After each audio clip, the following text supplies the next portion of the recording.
Dr. Zelith's crystalline appendages trembled as she stared at the medical scanner's display. In her 40 cycles of practicing xenomedicine aboard the Concordia, the galaxy's premier diplomatic vessel, she had treated methane breathers, silicon-based life forms, and even a sentient gas cloud. But nothing, absolutely nothing, had prepared her for humans. "This cannot be correct," she muttered, her translator box rendering her chittering into galactic standard. She ran the scan again, certain her equipment had malfunctioned. The human male sitting on the examination table scratched his beard and yawned.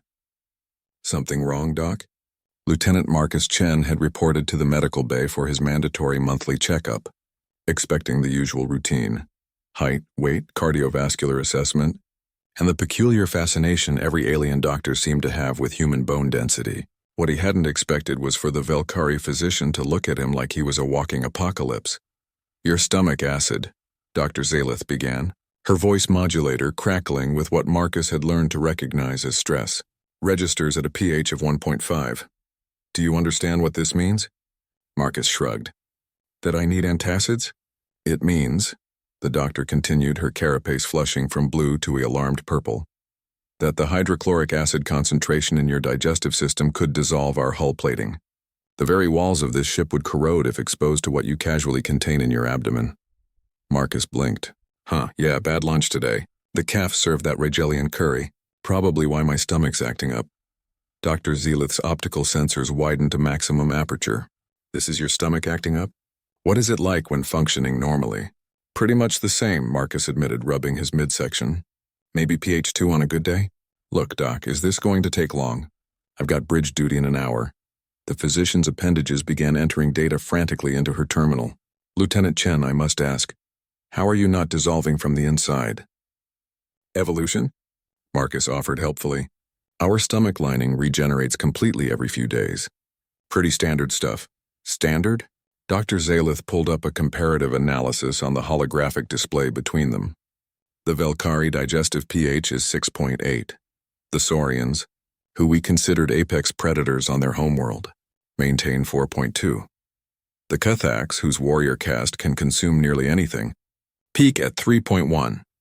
You are suggesting that humans casually maintain internal conditions that would be classified as a chemical weapon on 17 member worlds of the Galactic Council." Marcus leaned forward to examine the chart, genuinely curious now.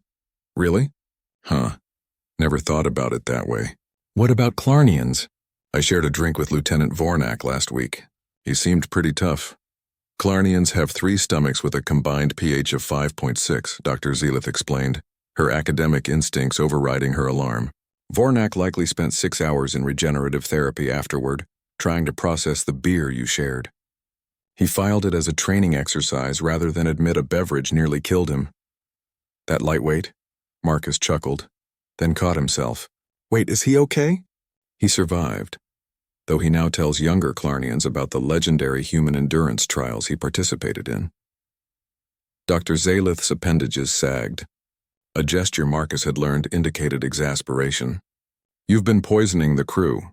"In my defense," Marcus protested, "nobody told me alien digestive systems were that sensitive. We thought we were just having a good time." Dr. Zelith pulled up another file. "This explains the incident in engineering last month. Chief Telora submitted a hazardous materials report when she analyzed the perspiration you left on a control panel. The salt concentration alone would be considered a corrosive substance by Matharian safety standards. I was working out. It was hot in the engine room. You excreted industrial solvent through your pores, Lieutenant." Marcus fell silent, processing this information. Finally, he asked, "So what you're saying is, humans are basically walking chemical weapons factories?" "That is precisely what I am saying."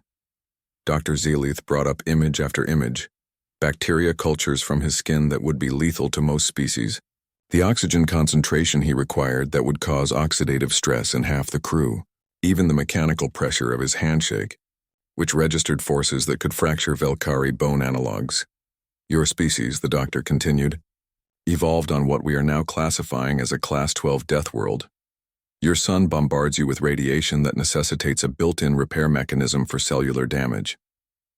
Your atmosphere is so saturated with a highly reactive corrosive gas, oxygen, that you've evolved to require it. Your gravity is crushing by the standards of 70% of council species. Your microbial life is so aggressive that you've developed an immune system that wages constant war inside your own body. When you put it that way, Marcus said slowly, Earth sounds pretty metal. I do not understand that idiom, but I assume it is positive. Dr. Zalith closed the files. Lieutenant, I am going to need to conduct a full study. With your permission, of course. The Council needs to understand human biology before more of your species join the fleet. We cannot have diplomatic incidents because someone shared a meal or engaged in what humans consider friendly physical contact. Marcus considered this. Will it get me out of bridge duty? Medical research is a valid excuse, yes. Then sure, Doc, scan away. He paused. Just one question. If our stomach acid is that dangerous, what about our actual weapons? Have you seen our arsenal? Dr. Zelith's carapace flushed to a pale white. The Council thought your kinetic weapons and nuclear devices were compensating for physical weakness. Are you telling me that's not the case? Marcus grinned.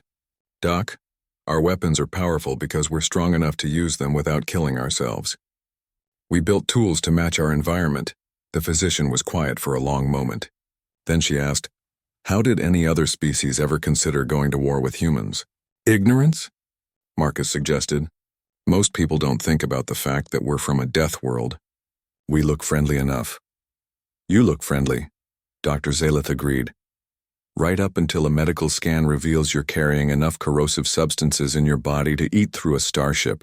Lieutenant Chen, I believe I need to file a report with the Galactic Council.